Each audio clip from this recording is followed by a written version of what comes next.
there are diversities of operation, but it is the same God. Parehas lamang daw yun na Diyos na siyang nagtatrabaho sa lahat. Tignan niyo po. So, in other words, kapatid, kung meron po tayong tinatawag na pre-moral agency na sinasabi, ng pagpasya na po natin, ba? Kasi yung pagsiserve natin sa Lord, dadaan ito sa ating pasya. Hindi po pwedeng dinumaan ito sa ating tinatawag na pre-moral agency, sa ating sariling pagpapasya. Pero dito makikita na po natin yung connection. Makinig kayo. Yung connection ng kanyang pagtatrabaho sa kung ano yung pinagpasyahan mo.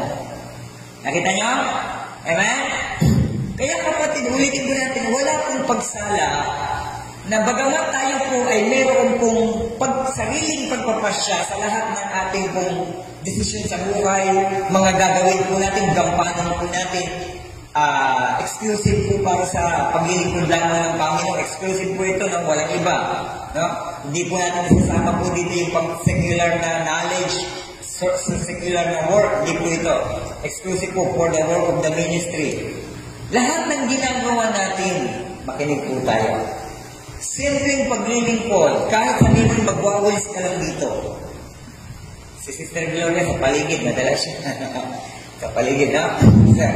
Kahit nagwawalis ka lang dito. Amin po ba? So lahat po yan, kapatid sa Panginoon, ang pinagmulan po niyan, kaya ka nagtatrabaho sa Kanya, ang pinagmulan po yan, yung author ng ginaganap mo ngayon, walang iba kundi si Jesus.